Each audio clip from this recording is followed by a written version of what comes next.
Pernah nggak sih kalian bepergian menggunakan Google Maps? Nah, jika pernah dan sering menggunakan Google Maps, pasti tidak asing lagi nih dengan suara yang kayak gini nih. Dalam 200 meter, belok kanan. Nah, suara tadi itu merupakan contoh adaptasi dari gerak sebuah vektor loh. Nggak percaya? Ayo simak dulu videonya sampai akhir ya.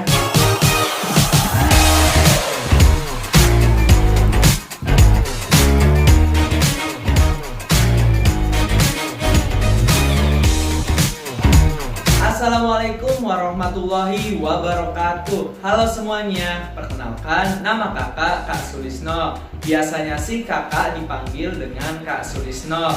Nah, pada video pembelajaran kali ini kita akan membahas mengenai fisika. Fisikanya apa Kak? Fisikanya itu tentang materi penjumlahan vektor dan perbandingan vektor. Oh iya, bagaimana nih kabar teman-teman semua yang sedang menyaksikan video ini? Pastinya dalam keadaan baik dan selalu diberikan kesehatan ya, amin. Seperti yang kakak bilang tadi, pada video pembelajaran kali ini kita akan membahas mengenai penjumlahan vektor dan perbandingan vektor. Dari mulai apa itu vektor, penjumlahan vektor itu bagaimana, dan perbandingan vektor itu seperti apa, kita akan bahas di sini.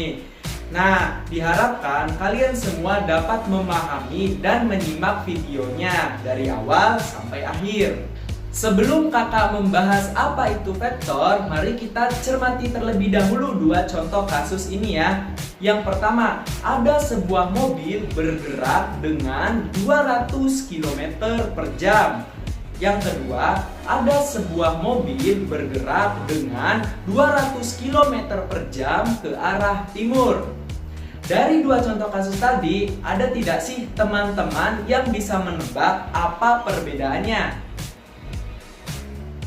Nah, kakak kasih 100 deh buat kalian yang menebak perbedaannya itu.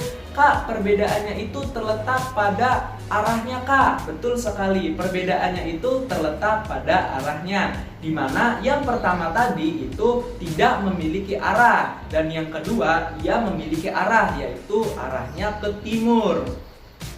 Nah, kakak bahas ya, di dalam fisika itu terdapat dua besaran berdasarkan arah dan kecepatannya. Yang pertama ada besaran skalar. Besaran skalar adalah besaran yang hanya mempunyai nilai saja. Contohnya apa Kak? Contohnya seperti pada kasus pertama, mobil bergerak 200 km per jam. Di sini 200 km per jam itu adalah kelajuan dan dia itu sifatnya nilai dan tidak memiliki arah.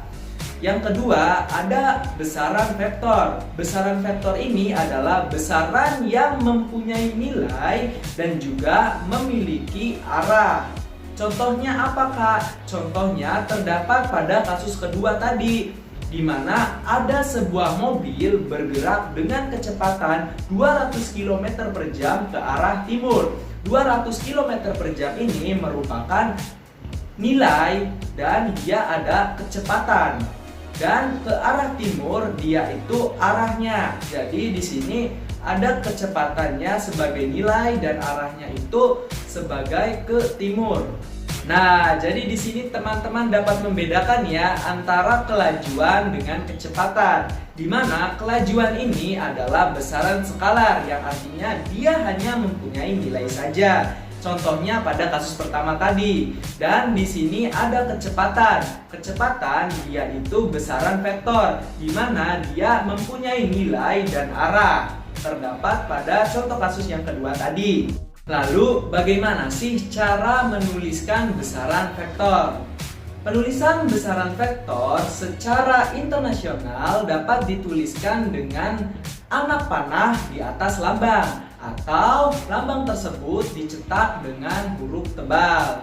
Nah, besaran vektor juga dapat dituliskan atau digambarkan dengan gambar anak panah, di mana panjang anak panah tersebut menyertakan nilai dari besaran vektor dan mata anak panah tersebut menggambarkan arah dari vektor. Teman-teman perlu dicermati ya dan dipahami bahwa Menjumlahkan dua buah vektor atau lebih itu tidak boleh seperti pada gambar yang ini ataupun yang ini.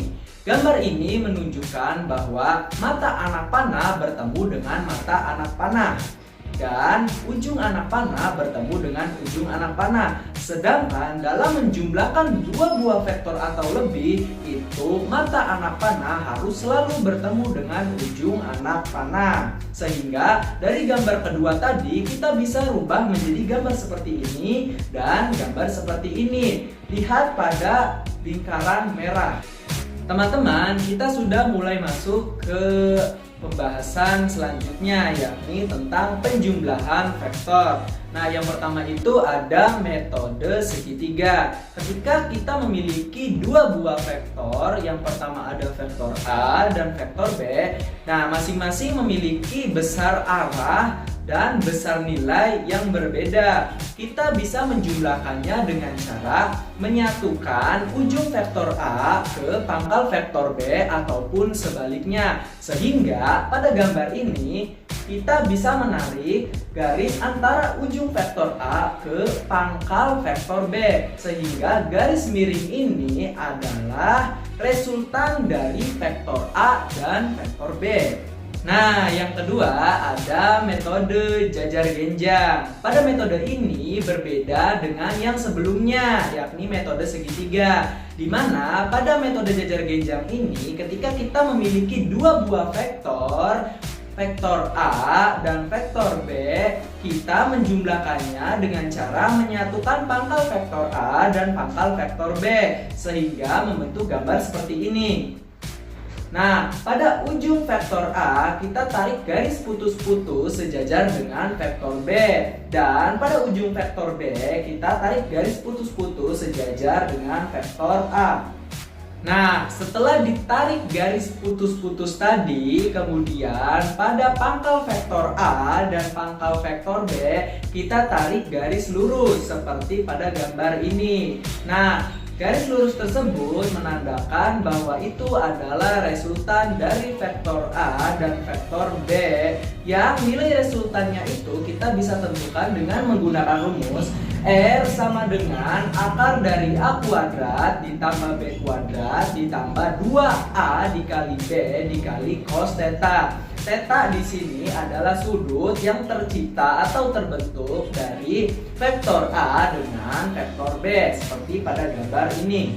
Yang ketiga ada metode poligon. Nah, pada metode poligon ini dijadikan metode terakhir dalam penjumlahan vektor. Pada metode ini sama saja dengan metode segitiga, yakni menyatukan antara pangkal vektor yang satu dengan ujung vektor yang satunya lagi. Nah, teman-teman, perbedaannya dengan metode segitiga ini adalah dari banyaknya jumlah vektor yang digunakan. Ketika pada metode segitiga tadi menggunakan dua buah vektor saja, nah pada metode poligon ini menggunakan lebih dari dua buah vektor yang berbeda. Untuk menentukan jumlah resultannya, kita bisa melihat dari bentuk yang tercipta antara vektor-vektor yang digabungkan tadi. Selanjutnya, kita akan membahas mengenai perbandingan vektor. Nah, perlu ditekankan ya teman-teman, bahwasannya membahas perbandingan vektor ini diperlukan ketelitian dan kecermatan. Jadi diharapkan teman-teman dapat menyimak dan memahaminya lebih baik lagi.